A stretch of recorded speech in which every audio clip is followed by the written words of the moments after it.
Итак, здравствуйте, дорогие друзья. Здравствуйте, дамы и господа. И это подготовка к ивенту. Ивент у нас ожидается вот с такими вот героями, то бишь Цукамагами, Лапен и Кристалл. По непроверенной, опять же, информации, Кристалл будет главенствовать. Ну, так. Честно говоря, ивент в плане героев, довольно проходной. Как бы это ни было прискорбно, но вот здесь даже, в принципе, особо зацепиться не за чего. То есть вроде герои и не самые плохие, но и в сборках я их вижу настолько редко, что просто кошмар. Лапенко, пожалуй, самая такая часто попадающаяся из всего вот этого не попадающегося. То есть, и по традиции начнем мы с редких героев, перейдем к эпическим и закончим легендарными. Ну и потом я вот готовил 3 места. Буквально пару игр мы с вами сыграем. Так, и начнем. Камень. При появлении врага наносит ему ей урон.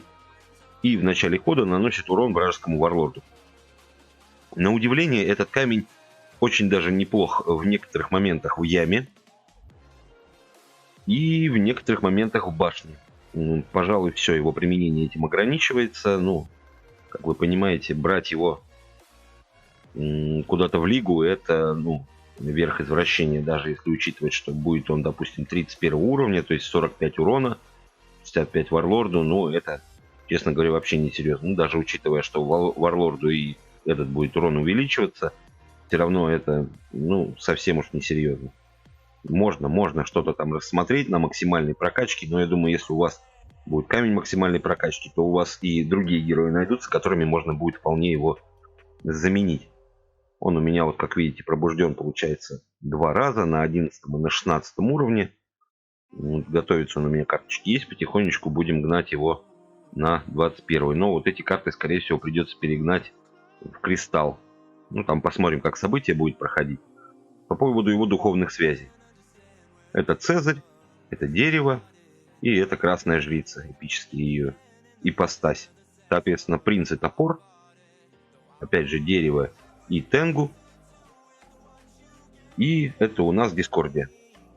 Синяя версия Дискордии. Вот такие вот духовные связи. Реально, применить его особо, кроме башни и ямы, нет. Но в яме он есть. Вот моменты, кстати, вот сейчас как раз я проходил Тиуса сурового. В Телеграме есть это видео. То есть там вот он, помог немножечко. Вот. Переходим далее. Кроля дает пробивание случайному союзнику и имеет сама пробивание. То есть она у меня пробуждена 1 раз на 11. Можно ее гнать, в принципе, на 16. И будет здесь увеличиваться пробитие. И все такое прочее. Где ее применить можно? Да, практически нигде. То есть даже, учитывая там 31 уровни. Если она у вас прям перекач, яма башни, опять же, да и так вы ее в яме башни просто скинете. По поводу ее духовных связей. Здесь у нас, соответственно, Диплюс, Афродита и Маркиз. Соответственно, принц топор, такая же духовная связь. Дерево и Тенгу. И Дискордия. Что-то я не понял.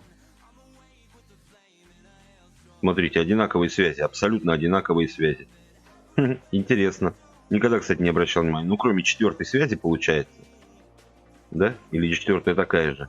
Нет, 4-я различается. Все остальные связи одинаковые. Очень интересно. Первый раз обратил внимание, и забавно получается. Вот такие вот у нее духовные связи. Такие же, как и у камушка. Пес-самурай перед атакой наносит урон случайному врагу. Срабатывает 3 раза. В начале хода получает +2. В моем случае. Получает атаку. То есть он у меня также пробужден 1 раз на 11 уровне. Нужно его гнать на 16. Либо перегнать эти карточки тупо в этого и, соответственно, потом в легендарного. По поводу его духовных связей, это, соответственно, Огрок, Маркиз, Ми, Драгара и Нинил. Соответственно, Огрок и Маркиз и Ми. То есть такое все. Все на одних и тех же, только чуть редкость различает. Тоже, прям герои забавнее один другого, Посмотрим у эпических версий, будут ли так же схожи. Опять же, вот сейчас я его заиграл в яме. В принципе, неплохо постоял, помог убить кое-кого вот этим вот своим доп. Уроном, чтобы на рунах пирата они взорвались. То есть, ну, вот такое вот. Ну, герой абсолютно проходной, опять же. То есть это синька. Ну, с синькой разобрались, переходим мы, соответственно, к эпикам. И уже здесь камень тьмы. Но камень, я считаю, сильнее камня тьмы.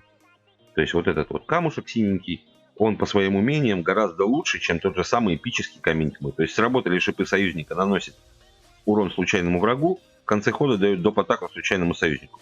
Вроде здорово, но у нас вот на эту доп. Атаку есть, во-первых, Дискордия, во-вторых, у нас есть Харон со своими доп. Атаками, в-третьих, у нас есть Кристалл легендарный.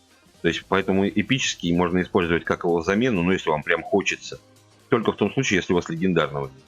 В остальном же, ну, это вообще грусть печаль, особенно шипы. Мало сейчас кто заигрывает шипы. Ну, как-то так. То есть, опять же, это камушек, чисто вот там поставить где-нибудь там в башне в яме скинуть. Может быть, там у вас вот как раз синергия пойдет какая-то с шипами. А специально под эту сборку собирать, ну, это извращение. Нынче шипы не сильно в моде, прямо так скажем. Вот. Он у меня, соответственно, пробужден один раз на 6 уровне. Да, потом увеличится урон, опять же, за эти шипы. То есть будет он давать также все доп. Атаку. Ну и тут только урон будет от шипов увеличиваться, увеличиваться, увеличиваться. Ну и вот станет максимально. То есть, да, здоровья у него как бы много. Ничего не могу сказать. Но умение, ну, прям, ну, не туда и не сюда. В общем. По поводу духовных связей.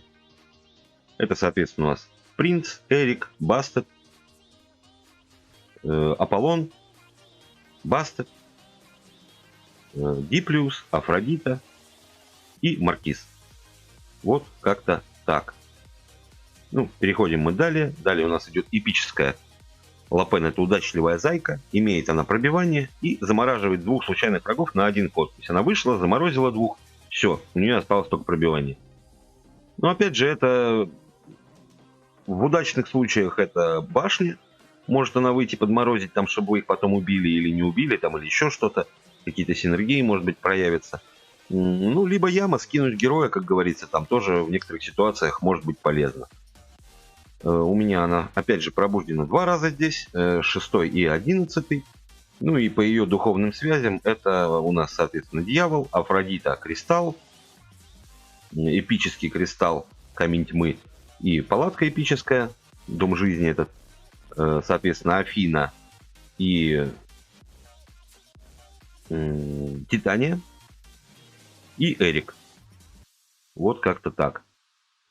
Соответственно, эпическая версия Цукамагами — это гнол мастер клинка. Перед атакой союзника получает атаку и имеет шипы. То есть пробужден, готов он у меня вот на 11-м к пробуждению. Будут увеличиваться у него со временем атака. Шипы остаются неизменными. То есть это очень мало. Да, атака увеличивается, да, все здорово, но шипы, если бы они хотя бы там до полтинничка, до 80 доходили, еще что-то. Так просто шлак. То есть, опять же, использование его — это исключительно яма и башня. Ни разу в лиге я его не видел. Если эпические версии, даже той же самой Лапен и камни я видел, то вот эпического Цукамагами вообще не видел. По поводу духовных связей, это у нас Минотавр, Маркиз Ми, соответственно, Блэр, Друид, Огрок Маркиз и Ми. Вот как-то так. Различаются уже вот эпические связи, конечно же. Но мы переходим к самому интересному. Это легенды. Соответственно, первым будет Кристалл. Говорят, что он будет хедлайнером этого ивента. Ну, прискорбно. Я бы хотел, может быть, даже, чтобы Цукамагами был бы. Ну, Кристалл да Кристалл. Дает атаку союзникам за каждого врага. При смерти союзника дает доп. Атаку случайному союзнику до 2 раз за ход. И в начале хода наносит переменный урон вражескому варлорду. Ну, что можно сказать? Сам по себе неплох Кристалл. Неплох по умениям, неплох. То есть там и атаку раздать, и доп. Атак накидать. И в начале хода он там урон, пусть и небольшой, но наносит. Но крайне затруднительно его использование тем, что он не делает ничего сразу. То есть, ну, сейчас мы будем его смотреть. Но вот эти вот, то есть при смерти союзника он даст доп-атаку, а если всех союзников убьют, соответственно, и доп-атак никуда не ушло, ну, наносит он этот урон, вот, допустим, даже, ну, возьмем средний сейчас 16 уровень, 41,64 в начале хода. Ну, это несерьезно. Во-первых, ему нужно ход простоять. Во-вторых, еще и этот урон, ну, не настолько большой. Варлорд его сейчас уже и не заметит. У меня варлорды по 1000 идут. То есть это нужно его, значит, дальше и дальше качать.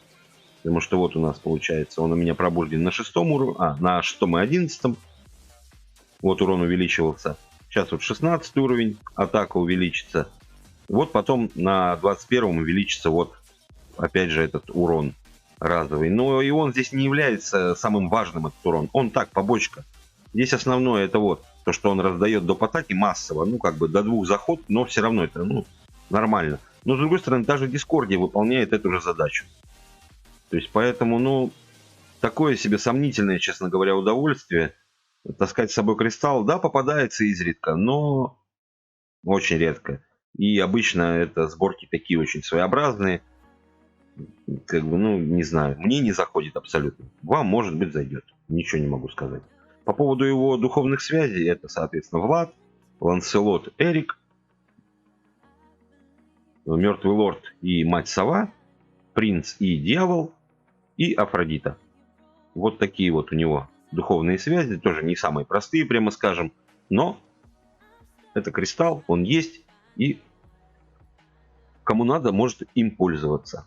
Мисс Лапен в конце хода отдает пробивание союзникам дальнего боя. При атаке замораживает врагов в линии на один ход. Сработало пробивание союзника, получает плюс 9 здоровья. В моем случае, ну, получает здоровье. То есть вот такие вот статы. Это она 2 раза пробуждена и доведена до 11 уровня. То есть по мере будет улучшаться пробивание, которое она будет раздавать. Ну и, соответственно, здоровье, которое будет получать. По поводу ее духовных связей. Это у нас топор, тотем и дом жизни. Соответственно, принц Нот и Голиаф. Афина и Бастет. Ну и Влад. Использование Лапен на самом деле довольно многообразно. То есть она может, во-первых, в одно лицо контролить ряд. Ну, линию. То есть, допустим, стоит 3 врага, там тот же самый Легион, за ним там, неважно, что там, куст, еще какой-то стрелок, и потом там, допустим, тот же самый там Джимми, этот рокербойчик. Вот. Она ударила в Легиона, соответственно, вся линия заморожена. То есть все 3 героя заморожены. Да, иногда это помогает. Плюс у нее не самая, как бы, ну, низкая атака. То есть даже вот так вот взять, там 132 на 94 будет на 16 уровне, ну, на самом деле неплохо вроде как. То есть может она и как добивальщица быть, и как подморозить, и плюс пробивание очень даже неплохо, особенно если с Блэр ее использовать с той же самой. То есть здесь все здорово. Но крайне редко она сейчас встречается. Сейчас вообще на заморозке как-то не особо. Ее по-хорошему можно брать с той же самой Фрост, можно брать с тем же самым Виксоном в пачке. То есть пробовать, пробовать, пробовать. Ну, сегодня будет стрим, всех приглашаю. Он будет где-то, наверное, в 11:30 мы начнем. И там уже будем смотреть этих героев. Вот. По поводу духовных связей сказал. Ну и, соответственно, переходим мы к крайнему герою этого события. Это Цукамагами.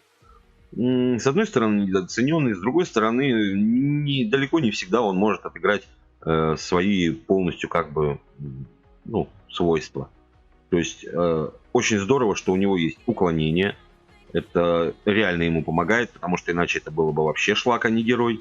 Любой герой получает бонус атаки, получает плюс 23. То есть перед атакой союзника получает, ну вот в моем случае, там плюс 12 здоровья. Да, он может очень быстро разогнаться. То есть брать героев, которые раздают бонус атаки, соответственно, он быстро очень разгоняется по атаке, плюс если союзников много, то он еще и здоровье набирает. У меня там быстренько иногда там до 200-150 бывало доходил и все такое. Но опять же, это, во-первых, ну, мужичок, как бы это печально, опять же, не было, то бишь он очень подвластен, скажем так, и острый. Да, стрелки его достать не могут, но это не отменяет того, что и ближники его замечательно грохают. То есть вот по пробуждению он у меня 2 раза пробужден. То есть вроде тоже не самый слабый герой. Там, ну, на 16-м он будет выглядеть вот так. 96 на 141. Да, посимпатичнее, конечно же. Но пока как есть. Также его попробуем. Ну и здесь у нас по духовным связям это Тритон. Это Ярость Бури. Это Мистер Дьявол. Это Фрост и это Лич. Это Минотавр и Маркиз. И это Ми. Ми проходит просто, блин, волной через весь этот ивент по поводу духовных связей. Ну, собственно говоря, так же, как и Маркиз. Да. Если у вас есть эти герои, и вы сделали им уже все духовные связи, вы их нормально пробудили, ими играете, ну, ребят, используйте. Эта игра все-таки не про одну колоду. По моему мнению, надо использовать, стараться всех героев. Ну, мы сейчас, понятное дело, скорее всего, проиграем. Я просто покажу, скажем так, свойства. То есть, по-хорошему, сейчас, секундочку, нужно еще по-хорошему сюда взять Лича. То есть, пофиг, мы проиграем, я просто покажу именно свойства. Здесь вот Лич как раз в эту пачку зайдет просто прекрасно. То есть он зайдет замечательно под кристалл. Ну, допустим, ну, давайте его, я не знаю, ну, вот вместо, давайте Грейс возьмем. Воткнем мы сюда Лича. Вот, кстати, по поводу Дискордии и Кристалла. То есть она дает тоже атаку, но союзникам хаоса только. Но при этом она сходу дает 2 доп. Атаки, а не как Кристалл. Ну и при смерти она тут урон наносит. То есть, в моем понимании Дискордия выигрывает у Кристалла. Как бы то ни было. Вот, взяли мы Лича. То есть под Кристалл вообще должно заходить просто идеально. Но такой момент поймать не самое простое занятие. Мы, я думаю, 2-3 игры буквально отыграем быстренько. Проиграем, победим. Абсолютно неважно. Просто показать именно свойства самих карт. Так, ну вот мы начинаем. Сразу у нас появляется кристалл. Жалко, мы, конечно, не первые ходим.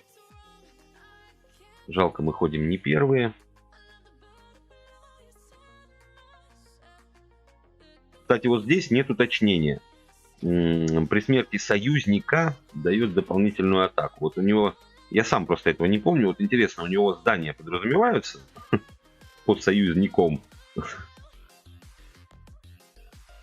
Вот, кстати, про что я говорю. Вот выходит Лапенко. То есть вот мы заморозили Грейс. Следующим ходом мы можем ей смело дать немоту.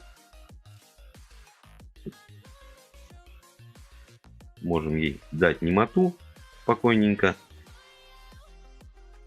И опять же, можно в принципе сыграть вот так вот.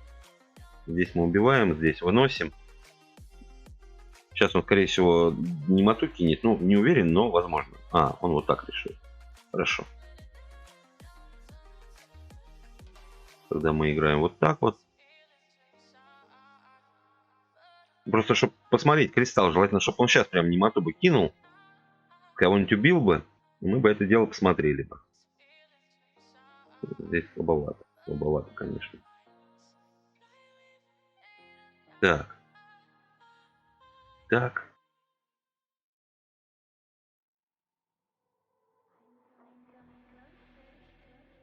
Ну, здесь мы всех сливаем. Атакуем. Давай, кидай немоту, давай убей кого-нибудь. Нам надо, чтобы ты кого-нибудь убил, просто посмотреть, как это будет выглядеть.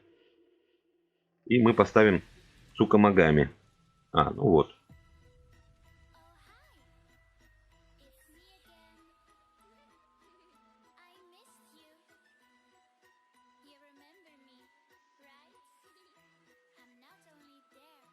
Ну, убиваем мы его благополучно. Сейчас он камни поставит. Блин, надо, чтобы он кого-нибудь убил. Ну, вот Цукамагами уже немножко разогнался, но только по здоровью, как видите. То есть атака ему не идет. Ну вот, он как раз кинул немоту тут. Так, что у нас тут есть? Мы можем вот так вот, в принципе, сыграть. Чтобы избавиться от нее. Как он там набирает здоровье, пофигу. Вот сейчас, по идее, союзники умрут. И он нам должен кому-то раздать двойные атаки. Ну, в идеале, опять же. А, ну понятно. Понятно.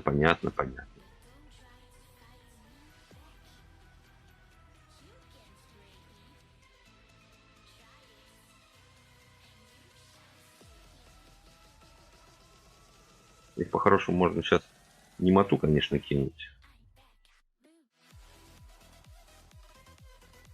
Немоту кинуть.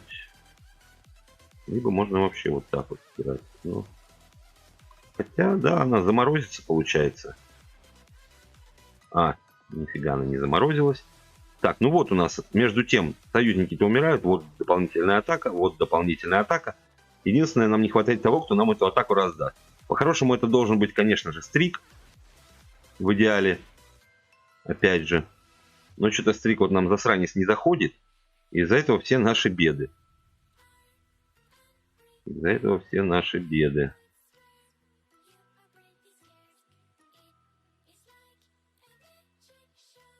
У нас, кстати, камни еще есть. Ну, понятно. Мне атаки надает здесь, дай боже. Ну, я понял, он уже набрал атаку. Ну, к сожалению, опять же, ну вот нечего здесь уже было делать. Крысу, может быть, сразу стоило срезать. Но я что-то решил посмотреть на эти атаки. Ну, проиграли и проиграли, ничего страшного.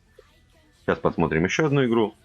Вот Джимми вышел. Просто сейчас Лича брать, конечно, это, блин, ну, верх извращения.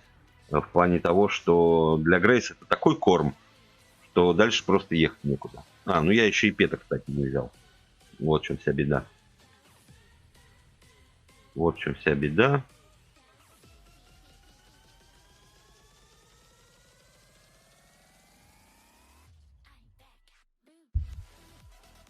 Убили его. Ай.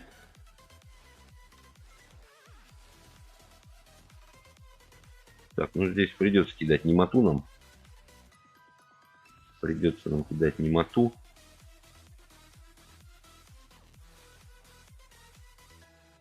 Вот так вот сыграем. И сейчас можно будет попробовать. Для кристалла еще момент надо выбрать. Вот в чем вся беда. Не всегда получается это далеко. Этот момент поймать. Ой-ой. Ай-яй-яй. Здесь чувак вообще разошелся.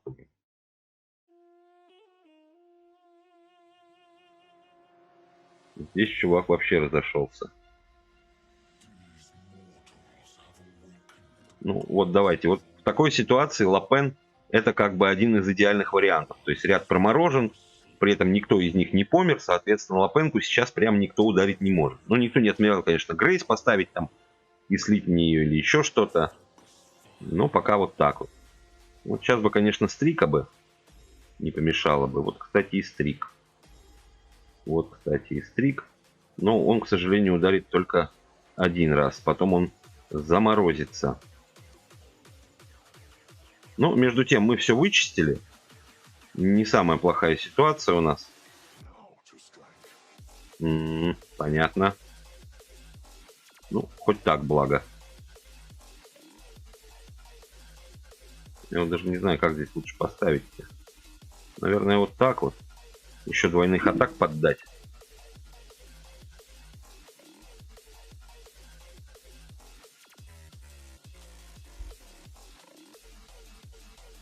Еще двойных атак.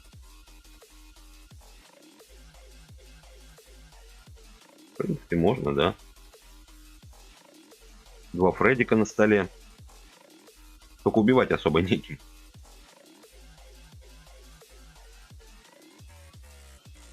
Ну, и, конечно, Фредди уходит в самую глубину.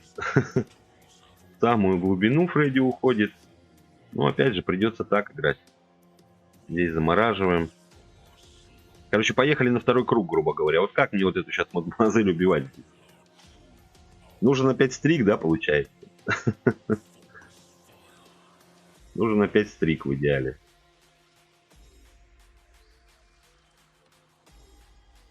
Здесь вот так надо делать, да. Надо делать. Она, получается, от одного хода прям не умрет.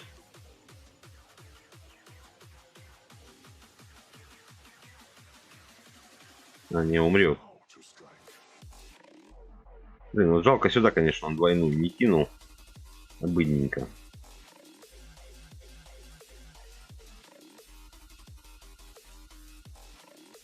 Ну да, здесь сейчас только стрик бы помог. А стрика нету. И, соответственно, мне и убивать нечего. Ну вот, я о чем и говорю. И не сюда же встала именно, а туда. Ну, блин. Давайте еще одну попробуем. Хрен с ним, что так долго. Хрен с ним, что проигрываем. Вообще плевать. Ну и так, друзья, крайний бой. Как получится, так получится. Два проиграли. Ну, я и не ожидал чудес, в принципе, от этого.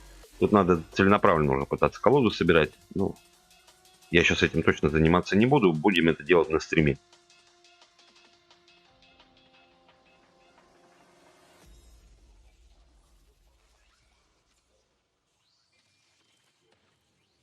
Будем это делать на стриме.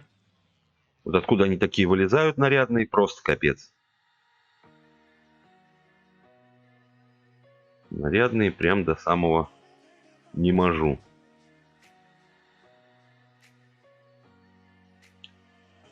Так, 74, 81. По-моему, в 0 у меня уйдет, да? Ну и, а вот где немота? Давайте кристалл поставим. А, так правильно, у нее же нету этого. Что я туплю-то?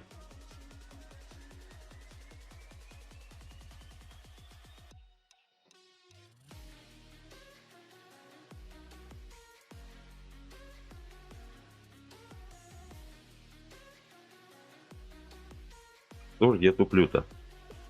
Притом сначала она украла атаку, а потом кинула немоту. Ну, оригинально. Ничего не скажешь. Так, ну что, надо слить его как-то до этого. Кстати, можно вот так, в принципе, попробовать.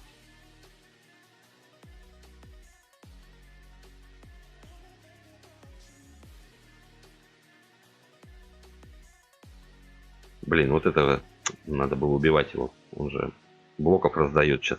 Ну да, тут уже 104.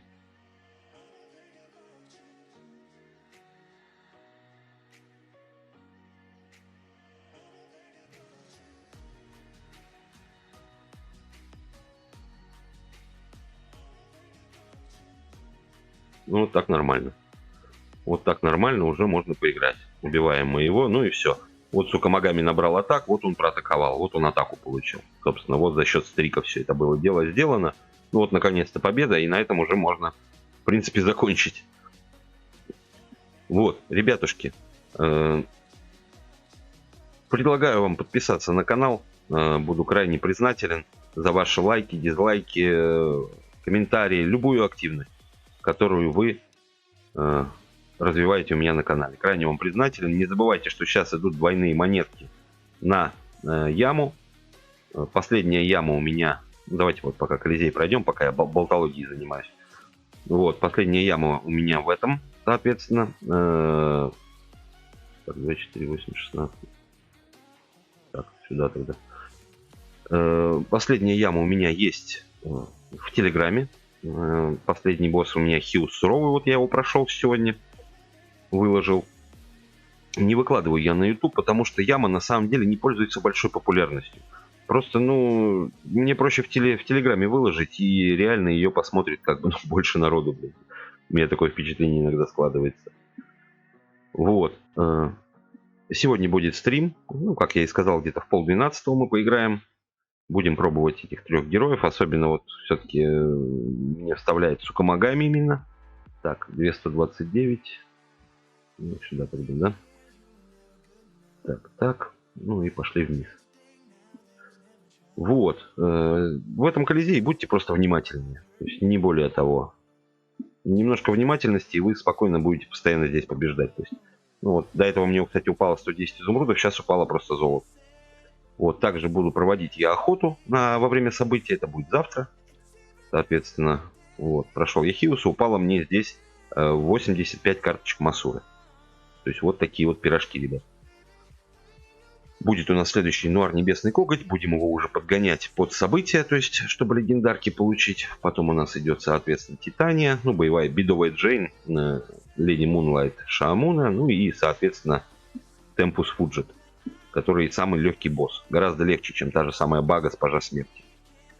Вот, на этом я закругляюсь в этом видео. Жду вас всех на стриме. Ну и благодарю за просмотр. Пока-пока, ребят. Хорошего настроения. Пока.